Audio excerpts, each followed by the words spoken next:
Noong 2012, pinapunta ni dating Pangulong Benigno Aquino III sa Malacanang si nooy Senate President Juan Ponce Enrile.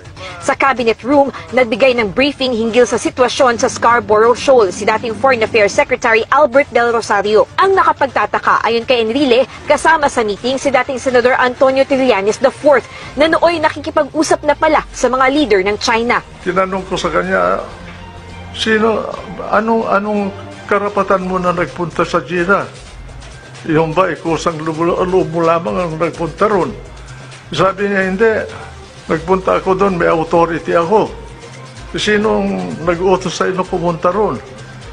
Pagkatapos sumagot si Presidente Aquino, sabi niya, ako ang nag-utos sa kanya. Sa official Twitter account ni Trillanes, sinabi niya na itinalaga siyang back-channel negotiator noon ni Aquino dahil mapagkakatiwalaan siya, hindi tulad ni Enrile. Taliwas sa pahayag ni Aquino sa isang press conference September 2012 kung saan lumalabas na si Trillanes ang nagpresentang maging negotiator. Kinontak tayo ni Senator Trillanes at nasa China siya at that time at nilapitan siya, tinanong yung posibilidad kung pwede siyang maging back channel nga. Giit ni Enrile, palaisipan sa kanya kung saan nanggaling ang mga koneksyon sa Beijing ni Trillanes. Dagdag ni Enrile, may nabypass din ng mga opisyal ng gobyerno si Trillanes. Bakit binaypass niya yung embahada?